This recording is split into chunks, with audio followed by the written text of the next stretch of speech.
Saudara pemirsa, masalah sampah selalu menarik dan menjadi sorotan yang tiada habis.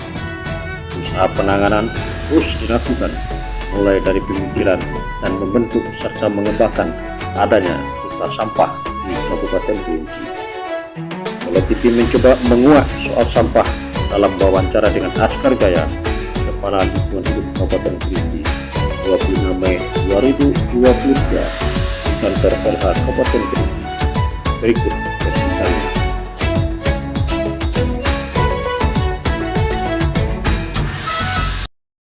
Katanya ada duta sampah gitu kan? Iya, kita ada kerjasama di berbagai titik desa, kecamatan untuk membuat duta-duta sampah yang bisa turun ketika kita melihat ada persoalan-persoalan sampah. Jadi bisa ditangani secepatnya. Sudah kita lakukan untuk mengatasi karena bentangan Kerinci yang cukup luas, lebih 120 kilo yang kalau tidak kita lakukan pendekatan-pendekatan itu, ya nanti kita lihat sampah berserakan sepanjang jalan. Karena itu kita perlu membentuk dan sudah kerjasama untuk melakukan itu, untuk membersihkan sampah dan melakukan tindakan dini terhadap sampah-sampah yang ada. Ya, seperti pengalaman Bapak ke Pulau Sangkar pakai mobil tadi ya? Iya, saya melihat begitu saya melewati Pulau Sangkar ada di Bengkola ada sampah, saya langsung menelepon dan langsung ber-WA agar petugas untuk menyelesaikan itu. Itu sebagai salah satu bentuk. Nanti kalau saya jalan atau teman-teman lain jalan, itu langsung kita masukkan kepada duta sampah dan petugas yang bisa melakukan reaksi cepat untuk itu.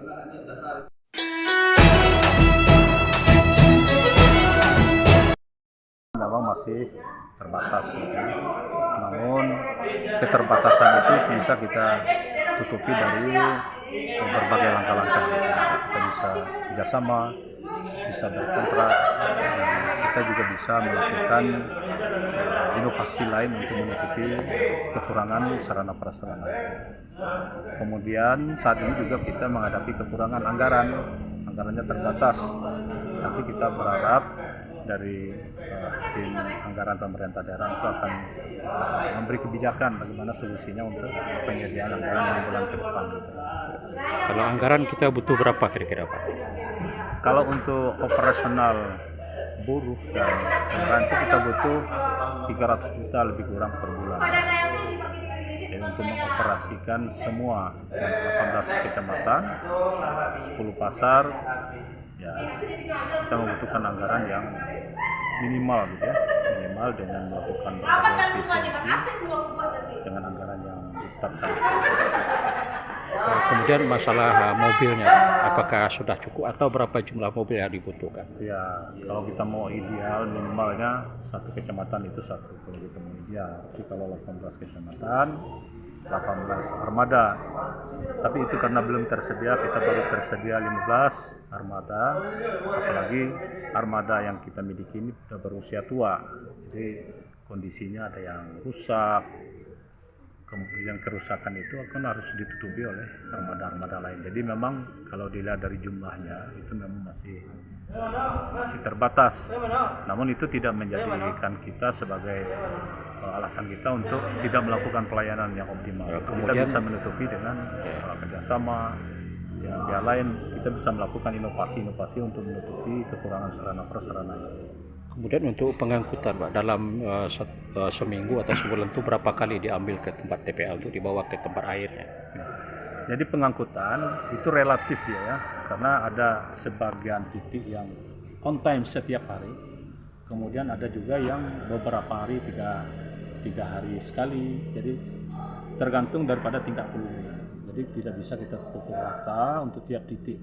Namun demikian dari total yang kita angkut itu dengan total 125 ton per hari yang dihasilkan sampah di Kabupaten Kerinci, ini bisa kita pilih mana yang bisa diproses di tempat, mana yang harus dilakukan pengangkutan, mana yang harus dilakukan di press gitu. Itu ada metode-metode yang kita gunakan untuk bisa mengatasi produksi sampah yang cukup besar di Kabupaten Kerinci. Jadi ada pendekatan-pendekatan yang kita lakukan, ada dengan cara kita melakukan proses di lokasi, kemudian ada juga yang kita harus melakukan pengangkutannya ke TPA. Kemudian Pak, kabarnya kemarin ada musrenbang di kecamatan itu, ada yang menyebutkan ada bahasa penolakan itu TPA yang berada di wilayah Bukit Kerman. Gimana Pak? Saya belum menerima informasi itu. Jadi TPA itu kan adalah TPA, kita bukan membangun TPA regional ya, yang penolakan itu TPA regional. Kalau untuk TPA kita itu tidak ada masalah. Kenapa? Kalau ke depan itu, kalau dari konsep pengelolaan sampah itu kita sebenarnya tidak membutuhkan TPA, karena sampah itu akan habis di lokasi, akan diolah di lokasi, dan ke depan itu pembangunan TPA menurut kami itu tidak perlu lagi. Kita tidak perlu ada TPA karena semua sampah itu akan diolah di titik lokasi, sehingga menjadikan dapat dipilah mana yang bisa dimanfaatkan untuk dilakukan daur ulang, mana yang bisa dilakukan untuk pengkomposan, sehingga tidak ada lagi sampah-sampah yang sampai di TPA. Jadi ke depan, konsep ke depan, namun saat ini karena masih ada beberapa keterbatasan kita sarana pengolahannya, itu yang membuat kita masih melakukan pengangkutan di TPA. Jadi yakinlah dengan konsep meminimalkan sampah itu tidak dibutuhkan lagi pengembangan TPA, karena ada metode-metode baru yang pengolahan sampah itu bisa dilakukan mulai dari lokasi sumber pengolahan sampah.